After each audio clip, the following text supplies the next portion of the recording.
Hello and welcome to 100% maths. आज हम करेंगे क्लास 10th के लिए ट्रिग्नोमेट्री चैप्टर नंबर 8 के case study based questions.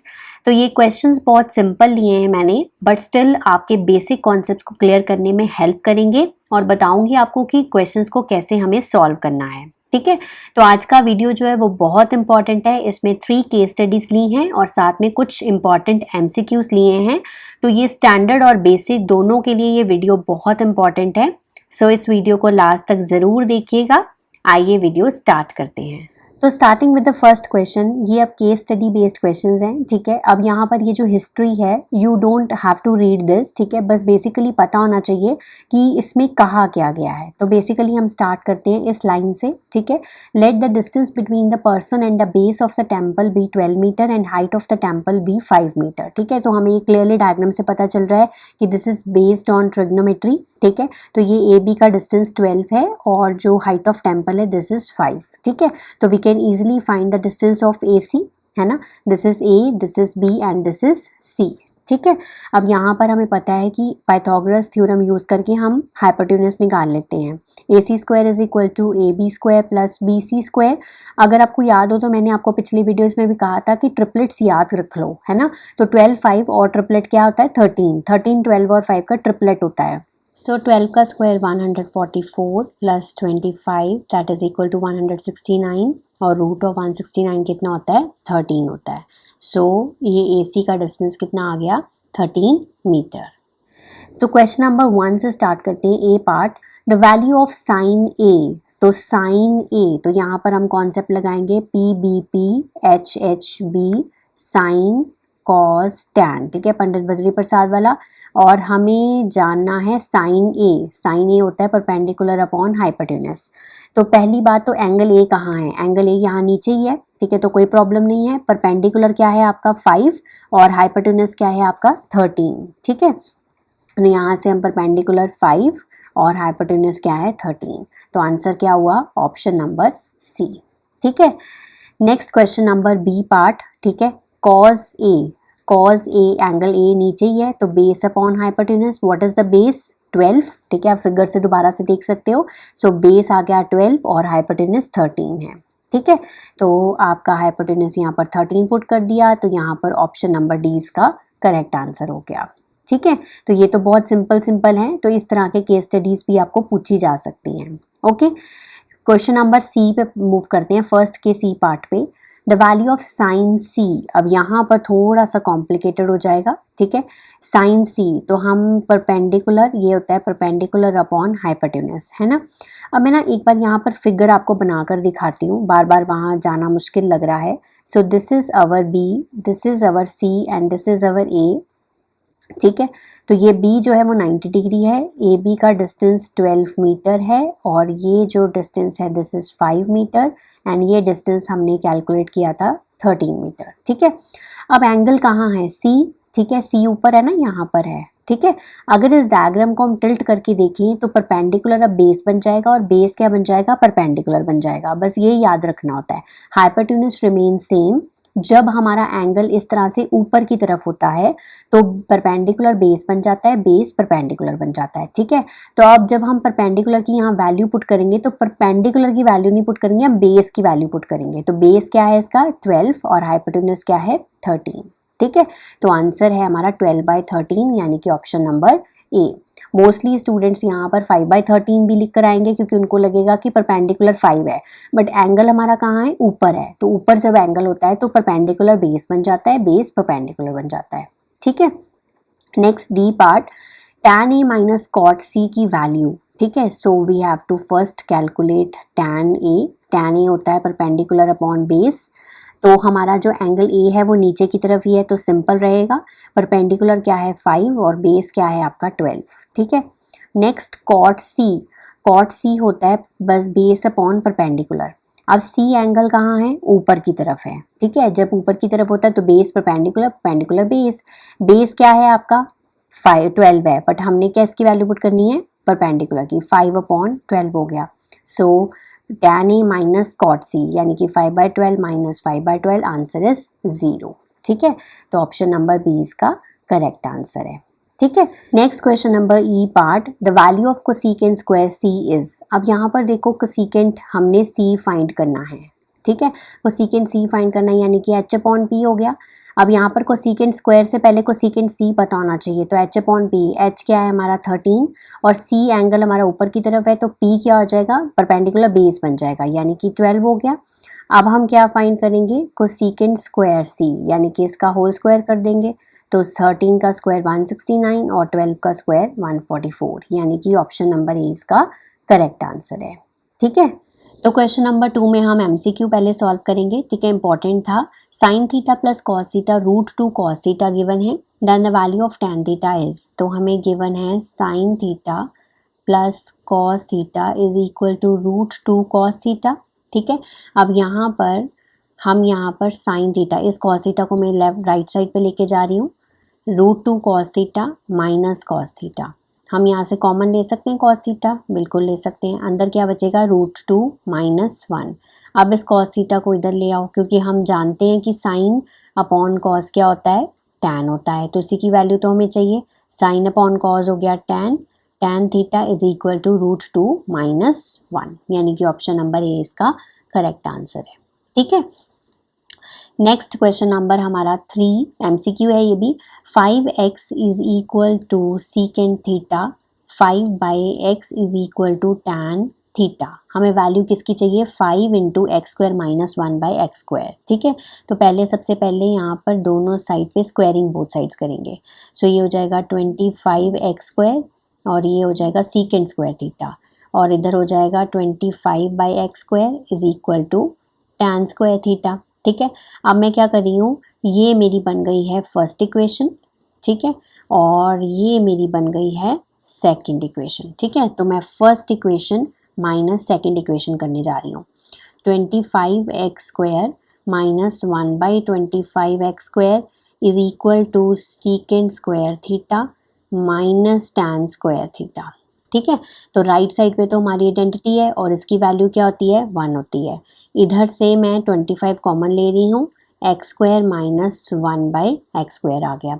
But मुझे तो यहाँ पर अंदर वाला तो आ गया x square minus 1 by x square, पर बाहर 5 चाहिए था, तो मैं ना इसको ऐसे लिख सकती हूँ, 5 इंटू 5 बिल्कुल लिख सकती हूँ, x square minus 1 by x square is equal to 1। अब एक 5 चाहिए तो वो रख लेते हैं यहाँ पर, और दूसरे वाले 5 को हम राइट साइड पे भेज देते हैं, वो हो जाएगा 1 बाई 5। तो हमें वैल्यू मिल रही है 5 into x square minus 1 by x square की 1 बाई 5 यानी कि ऑप्शन नंबर बी इसका करेक्ट आंसर है। अगर इसको और किस तरीके से सॉल्व करोगे तो कॉम्प्लिकेटेड रहेगा, ये सबसे बेस्ट तरीका है इस क्वेश्चन को सॉल्व करने का। So answer is option number B 1 by 5। Next question number 4, the value of 1 plus cos theta 1 minus cos theta into cosecant square theta is. तो ट्रिग्नोमेट्रिक आइडेंटिटीज के ऊपर बेस्ड है, ठीक है। So first we will write 1 plus cos theta into 1 minus cos theta. तो ये हमें दिखाई दे रहा है कि ये किसका फॉर्मूला है, ठीक है। ये किसका फॉर्मूला है, हमारा a plus B into A minus B है ना, a plus B into A minus B का फॉर्मूला है। क्या कहता है वो formula, A square minus B square, ठीक है। तो ये वाला फॉर्मूला मैं यहाँ ये फर्स्ट 2 ब्रैकेट्स में अप्लाई करने जा रही हूँ। सो 1 का square minus cos square theta. So ये क्या होता है, 1 माइनस कॉस स्क्वायर थीटा हमारी सीकेंट साइन स्क्वायर थीटा, क्योंकि sine square theta plus cos square theta is equals to 1 होता है। तो अगर मैं कॉस को उधर ले जाऊँ तो 1 माइनस कॉस स्क्वायर थीटा किसके बराबर है, साइन स्क्वायर थीटा के बराबर है। तो sign square theta into cosecant square theta. अब इसको मैं, ये जो कोसेकेंट है इसको 1 बाय साइन लिख सकती हूँ, बिल्कुल लिख सकती हूँ, ठीक है। तो ये साइन ऐसे ही रहेगा, ठीक है, into 1 by sine square theta. तो ये आपस में कैंसिल हो गए, आंसर क्या आया 1। तो ऐसे क्वेश्चंस में मोस्टली आंसर 0 होते हैं या फिर 1 ही होते हैं, ठीक है। तो answer is option number B, okay. Next question, if sine theta minus cos theta is equal to 0। ऐसा क्वेश्चन आपके सैम्पल पेपर में भी था, स्टैंडर्ड वाले में, और मैंने आपको वीडियोस में भी करवाया था। लास्ट वीडियो में भी शायद लाइव सेशन में भी कंडक्ट किया था ऐसा क्वेश्चन, ठीक है। तो यहाँ पर sine theta minus cos theta is equal to 0 है, ये रेपिटेशन है उस क्वेश्चन की, ठीक है। मैंने पहले भी एक वीडियो में करवाया हुआ है, पर तब भी बच्चों के बहुत सारे डाउट्स थे, तो आज एक बार दोबारा करवा रही हूँ, ठीक है। तो यहाँ पर sine theta minus cos theta is equal to 0 है, ये रेपिटेशन है उस क्वेश्चन की, ठीक है। मैंने पहले भी एक वीडियो में करवाया हुआ है, पर तब भी बच्चों के बहुत सारे डाउट्स थे, तो आज एक बार दोबारा करवा रही हूँ, ठीक है। अब ये वाला जो cos थीटा है मैं राइट साइड पे लेके जा रही हूँ, ठीक है, इस तरह से चला गया। अब साइन थीटा जो है वो cos थीटा के कहाँ इक्वल होता है, ठीक है, वहां पर थीटा की वैल्यू क्या होती है, मतलब ट्रिग्नोमेट्रिक टेबल में चेक करो, कोई ऐसी पोजीशन है जब हम करते हैं 0 डिग्री, 30 डिग्री, 45, 60 और 90 और साइन और कॉस लिखते हैं ट्रिग्नोमेट्रिक टेबल में, तो कोई ऐसी वैल्यू है जो साइन और कॉस की दोनों की सेम होती है, यस 45 डिग्री की, है ना। तो साइन थीटा और cos theta, theta is equals to 45 degree पे बराबर होता है, 1/√2 वैल्यू होती है ना, चेक कर लो चाहे, ठीक है। सो यहाँ पर थीटा क्या आ गया, 45 डिग्री आ गया, बट हमें यहाँ पे थीटा नहीं पूछा था, हमें पूछा था इसकी वैल्यू, ठीक है, साइन की पावर 4 थीटा, कॉस की पावर 4 थीटा। अब थीटा पता चल गया है, यहाँ पुट कर देती हूँ, साइन पावर 4 हो गया, साइन की पावर 4 45 डिग्री प्लस कॉस की पावर 4 45 डिग्री, ठीक है। सो ये हो जाएगा 1/√2 की पावर 4 और साथ में प्लस 1/√2 की पावर 4, ठीक है। अब मोस्टली बच्चे यहाँ मिस्टेक करके आएंगे, 1/√2 की पावर 4 कैसे सॉल्व करना है, सो 1/√2 मल्टीप्लाई बाय 1/√2, 1/√2, 1/√2, ठीक है। तो ये फर्स्ट 2 को सॉल्व करोगे तो 1/2 मिलेगा, लास्ट 2 वाले को सॉल्व करोगे तो 1/2 मिलेगा, क्योंकि √2 इंटू √2 क्या होता है, 2 होता है, सो 1/4 मिला। यानी कि जब हम 1/√2 की पावर 4 सॉल्व कर रहे हैं, सो वी एम गेटिंग 1/4। यहाँ पर भी 1/4 आ जाएगा, 4 LCM, 1 + 1 2/4 यानी कि 1/2। तो आंसर है ऑप्शन नंबर सी पार्ट, ठीक है। इस तरह से आपको कोई भी पावर निकालने के लिए बोल दिया जा सकता है, ठीक है। याद रखना है साइन और कॉस कौन से थीटा पे इक्वल होता है, थीटा 45 डिग्री पे। अगर थीटा पूछा होता तो सीधा आंसर था 45 डिग्री, पर यहाँ पर वैल्यूज पूछी थी तो यहाँ वैल्यू पुट करके आपने आंसर को कैलकुलेट करना है। Okay, next moving to question number 6, if 3 cos theta is equal to 1, cosecant theta किसके बराबर है, ठीक है। सो हम यहाँ पर लिखते हैं सबसे पहले 3 cos थीटा 1 के इक्वल है, सो cos थीटा है 1/3 और cos थीटा का फॉर्मूला होता है बेस अपॉन हाइपोटेन्यूज, ठीक है। तो अगर मैं डायग्राम में ड्रॉ करके देखूँ, सो बेस की मेरी वैल्यू है 1 और हाइपोटेन्यूज की मेरी वैल्यू है 3, ठीक है। तो मैं परपेंडिकुलर यहाँ से फटाफट से कैलकुलेट कर लेती हूँ, ABC ट्रायंगल को नाम दे दिया, तो यहाँ पर 3 का स्क्वायर इज इक्वल टू 1 का स्क्वायर प्लस AB का स्क्वायर, यही हो गया। तो ये हो गया 9 - 1 इज इक्वल टू AB का square, 8 is equals to AB का स्क्वायर, तो ये हो गया 2√2 AB आ गया, है ना, क्योंकि 8 को मैंने क्या किया था 2 × 2 × 2, इसका रूट करूँगी तो ये 2 एक बार आ जाएगा, इस तरह से 2√2 बना है, ठीक है। आई होप ये आपको क्लियर है, ठीक है। अब यहाँ पर आपको क्या फाइंड करना था, कोसिकेंट थीटा। कोसिकेंट थीटा क्या होता है, PBPHHB, ठीक है, साइन कॉस टैन। कोसिकेंट कहाँ होता है, यहाँ होता है, तो कोसिकेंट का फॉर्मूला क्या होता है, H/P। H/P, H का मतलब 3, परपेंडिकुलर का मतलब 2√2, तो आंसर है हमारा ऑप्शन नंबर बी। तो ऐसे आपको कोई भी एक ट्रिग्नोमेट्रिक दी जा सकती है रेशो और बाकी फाइंड करने के लिए बोला जा सकता है, ठीक है। So I hope it's clear to you. Next है हमारी case study number 2, an electrician wanted to repair a street lamp at a height of 15 metre. तो ये देखो, ये इलेक्ट्रीशियन है, आई होप इट्स क्लियर, ठीक है। तो ये एक लैंप है, यहाँ पर ये आपको दिखाई दे रहा है, लैंप की हाइट मतलब ये चीज़ जो है this is given 15 metre, such that its foot is 8 feet from the foot of the lamp. तो ये है फुट ऑफ द लैंप, ठीक है, और ये डिस्टेंस जो है वो 8 मीटर है, ठीक है, और उसकी जो सीढ़ी है लैडर है, ठीक है, वो 8 मीटर डिस्टेंस पे है, ठीक है। तो हम इसका हाइपोटेन्यूज फाइंड करेंगे सबसे पहले, तो यहाँ से PQR ट्रायंगल है, तो यहाँ से अगर मैं सही से ड्रॉ करूँ, so this will be the main figure, ठीक है ना, ये फिगर है मेरी, सो this is PQ and R, ठीक है, और ये हाइट 15 मीटर है और ये हाइट आपकी 8 मीटर गिवन है। अगर ट्रिपलेट्स की बात करूँ तो ये 17 आएगा, बट फिर भी मैं आपको कैलकुलेट करके बताऊंगी।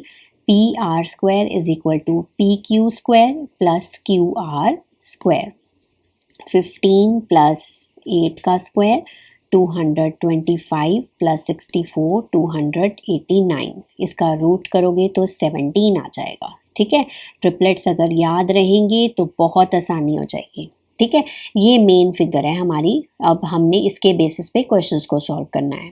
ठीक है, सो इसके ए पार्ट पे मूव कर रही हूँ। सो मैं एक डायग्राम यहाँ बना लेती हूँ अपने कन्वीनियंस के लिए, ताकि मुझे बार बार पीछे ना जाना पड़े। So this is P, this is Q and this is R. 15, 8 and 17। ठीक है, ये क्यू 90 डिग्री है। तो सबसे पहले क्वेश्चन में कॉज आर फाइंड करना है। आपको पता होना चाहिए कि एंगल आपका है कहाँ। आर नीचे है ना यहाँ पर, तो कॉज क्या होता है, बेस अपॉन हाइपोटेन्यूज। ये तो बहुत सिंपल है, बेस क्या है 8, हाइपोटेन्यूज क्या है 17। तो आंसर है ऑप्शन नंबर बी। बहुत फ्यू सेकंड्स में ऐसे क्वेश्चंस को आप आंसर कर लोगे। ठीक है, नेक्स्ट कोसेकेंट पी। ठीक है, कोसेकेंट पी। अभी ये जो मैंने फर्स्ट वीडियो बनाई है ना केस स्टडी की, ये मैंने बहुत बेसिक्स लिए हैं आप लोगों के लिए, तो इसी तरह के क्वेश्चंस आपको आएंगे। ठीक है, तो आपने बहुत ध्यान से करना है। अब देखो कोसेकेंट पी कहाँ है, ऊपर है पी एंगल। अब बेस हाइपोटेन्यूज बन गया, और बेस क्या बन गया, परपेंडिकुलर। परपेंडिकुलर क्या बन गया, बेस। अगर हम बात करें P B P H H B, तो यहाँ होता है साइन और यहाँ होता है कोसेकेंट। तो कोसेकेंट का फॉर्मूला होता है एच अपॉन पी। एच तो हमारा सेम ही रहता है, पी परपेंडिकुलर। अब यहाँ पर एंगल ऊपर है, ठीक है, तो यहाँ पर परपेंडिकुलर क्या हो जाएगा, इसका बेस यानी कि 8। तो 17/8 इसका आंसर है। तो देखो ऑप्शन में 17/15 भी गिवन है, तो ये भी बच्चे टिक करके आ सकते हैं। तो ध्यान रखना है एंगल कहाँ है। ऑप्शन नंबर सी इसका करेक्ट आंसर है। नेक्स्ट सी पार्ट इसका, for a given acute angle A the correct relationship between A and its complementary angle. वैसे तो कॉम्प्लीमेंट्री एंगल्स वाला कॉन्सेप्ट डिलीट हो चुका है, बट ये बहुत सिंपल क्वेश्चन था और इसमें इंक्लूडेड था, तो मैंने ये ले लिया है। ठीक है, तो यहाँ पर देखो कॉम्प्लीमेंट्री एंगल, तो साइन 90 माइनस ए कॉज ए के इक्वल है, साइन 90 प्लस ए कॉज ए के इक्वल है, साइन 90 माइनस ए कोसेकेंट ए के इक्वल है, और साइन 90 प्लस ए कोसेकेंट। तो कॉम्प्लीमेंट्री साइन और कॉज होते हैं, और ये वाला रिलेशन सबसे ज़्यादा करेक्ट है। साइन 90 माइनस ए कॉज ए के इक्वल है। ऑप्शन नंबर ए इसका करेक्ट आंसर है। ठीक है, next question number D part, cot 90 minus R. ठीक है, तो जैसे कि आपको मैंने अभी बताया कि कॉम्प्लीमेंट्री एंगल्स वाला डिलीट हो चुका है, तो मैं इस क्वेश्चन को आप लोगों के लिए सिंपल कर देती हूँ। आपको ये नहीं पूछा कॉट 90 माइनस आर, आपको सिंपल पूछा है टैन आर की वैल्यू क्या है। ठीक है, क्योंकि कॉट और टैन कॉम्प्लीमेंट्री होते हैं। ठीक है, बट स्टिल अगर आपको नहीं पता चल रहा, तो टैन आर की वैल्यू, आर एंगल कहाँ है आपका, सीधा यहाँ पर है। ठीक है, तो टैन क्या होता है आपका, परपेंडिकुलर अपॉन बेस। ठीक है, सो टैन आर की वैल्यू परपेंडिकुलर अपॉन बेस, यानी कि परपेंडिकुलर आपका है यू हैव परपेंडिकुलर 15 और बेस आपका 8 है। ठीक है, तो ऑप्शन नंबर डी इसका करेक्ट आंसर है। आपको इस तरह से भी पूछा जा सकता है। Next case study number 3. A sailing boat with a triangular mast is given below. Two right triangles can be observed. Triangle ABC, तो आप देख सकते हो दो right triangles हैं। ठीक है, ABC and ABD both right angled at B। ठीक है, तो B पे right angle बनाया हुआ है। ठीक है, तो अगर मैं इस फिगर को यहाँ बनाकर देखूँ, तो this will be the correct figure. ठीक है, तो ये है हमारा दो ट्रायंगल्स बना रखे हैं उन्होंने। सो A, this is P, this is D, this is C, और राइट एंगल B पे है। ठीक है, और उन्होंने गिवन है BC 1 मीटर गिवन है। ठीक है, और जो BD है दिस इज 2 मीटर गिवन है। ठीक है, तो उसके बाद हाइट AB जो है वो 4 मीटर गिवन है। ठीक है, तो ये आपको 4 मीटर गिवन है। ओके, ये हमारा फिगर है, मेन फिगर।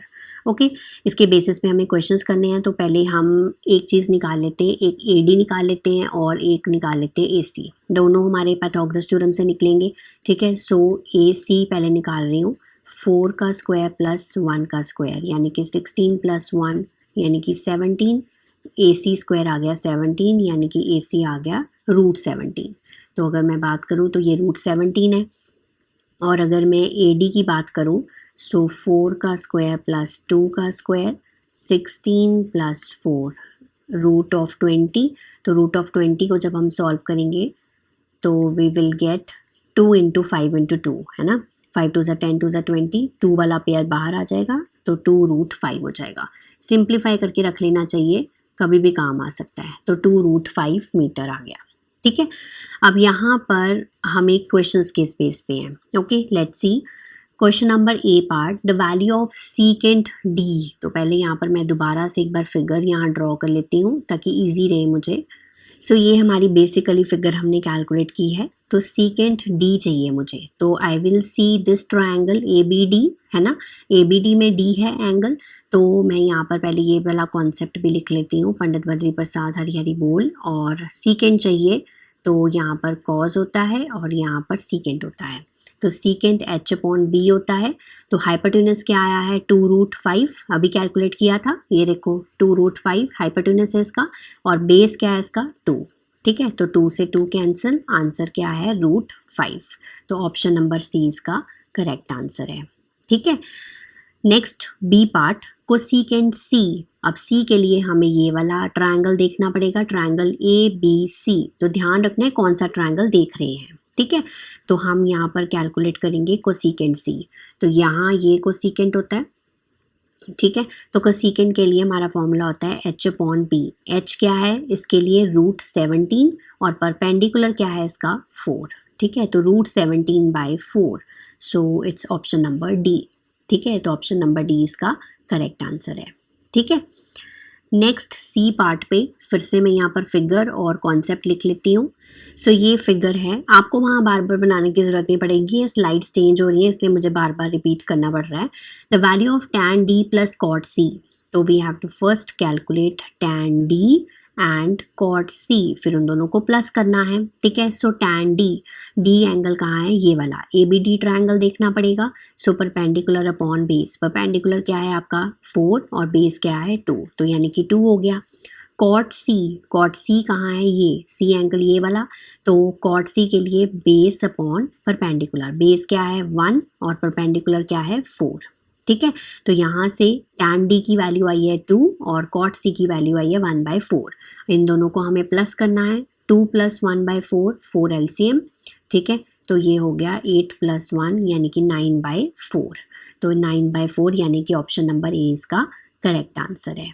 ठीक है, एक और सजेशन दूंगी, अगर आप स्टेप बाय स्टेप चीज़ों को मतलब करते जाते हैं ना, तो कभी भी आपका कोई भी आंसर गलत नहीं हो सकता। ठीक है, value of sin² c cos² d। तो first we have to calculate sin c। c angle कहाँ है आपका ये रहा। ठीक है, तो sin c मतलब परपेंडिकुलर अपॉन हाइपोटेन्यूज। परपेंडिकुलर क्या है परपेंडिकुलर क्या है आपका 4।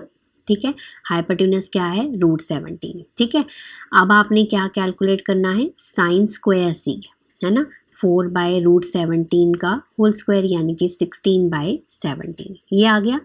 नेक्स्ट आपने कैलकुलेट करना है cos d ट्रायंगल कौन सा देखेंगे, triangle A B D. cos d मतलब बेस अपॉन हाइपोटेन्यूज, बेस क्या है 2, हाइपोटेन्यूज क्या है 2√5। सो ये आ गया 1/√5। तो अगर मैं cos² d निकाल लूँ तो 1/√5 का होल स्क्वायर यानी कि 1/5 हो गया। ठीक है, तो अब हमें इन दोनों को प्लस करना है, तो 16/17 + 1/5, तो 85 आपका एलसीएम आ गया। ठीक है, अब एक ही ऑप्शन है जिसमें डिनोमिनेटर में 85 है, तो ऑप्शन नंबर सी है, बट फिर भी हम इसको पूरा कैलकुलेट करेंगे। 17 5 85, 5 16 80। ठीक है, 5 कितने पे 17 पे जाता है, तो 80 + 17 यानी कि 97/85, यानी कि ऑप्शन नंबर सी इसका करेक्ट आंसर है।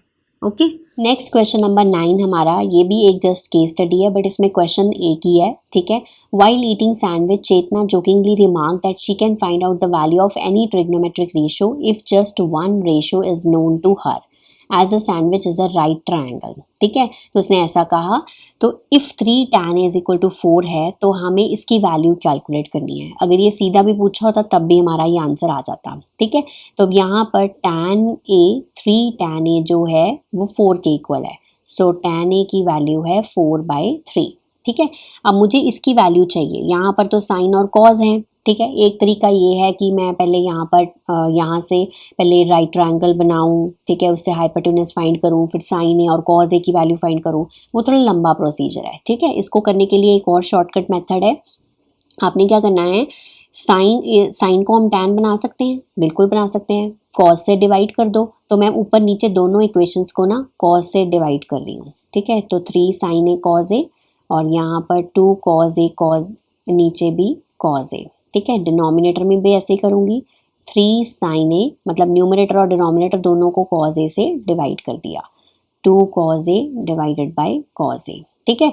इससे फ़ायदा क्या हुआ कि ये साइन अपॉन कॉस क्या बन गया, tan a बन गया, 3 tan a प्लस 2 रह गया और नीचे क्या हो गया, 3 tan a माइनस 2, ठीक है। और tan a की वैल्यू तो मुझे पता ही है क्या है, 4/3 है, वो यहाँ पर पुट कर देते हैं। सो यहाँ पुट कर रही हूँ 3 इंटू 4/3 प्लस 2, 3 इंटू 4/3 माइनस 2, ठीक है। तो 3 हमारे कैंसिल हो गए, ऊपर क्या बचा 4 प्लस 2 और नीचे क्या बचा 4 माइनस 2, 6/2 यानी कि 3। तो ऑप्शन नंबर डी इसका करेक्ट आंसर है, ठीक है। Last MCQ of this video, if theta 45 है तो secant theta cot theta minus को सीकेंट थीटा टैन थीटा की वैल्यू क्या है। तो सिंपल हमने 45 डिग्री हम वैल्यू इसमें पुट कर देते हैं, secant 45 degree cot 45 degree minus को secant 45 degree tan 45 degree. Just put the values from the trigonometric table. So secant 45 root 2, cot 45 1, cosecant 45 root 2, tan 45 1. So root 2 into 1 root 2, root 2 into 1 root 2, root 2 minus root 2 0. यानी कि option number A इसका correct answer है। So I hope आज की जो case studies मैंने आपको करवाई हैं ये बहुत बेसिक्स हैं, हम इसके थोड़े से हाई लेवल पे भी जाएंगे, तो बट ये बेसिक्स भी आपको रिवाइज करने बहुत ज़रूरी हैं। और कोई डाउट हो तो कमेंट सेक्शन में कमेंट कर सकते हैं, मैं उसका आंसर आपको ज़रूर दूंगी। तब तक आप इसको प्रैक्टिस कर लीजिए, रिवाइज करिए। Have a nice day to all of you.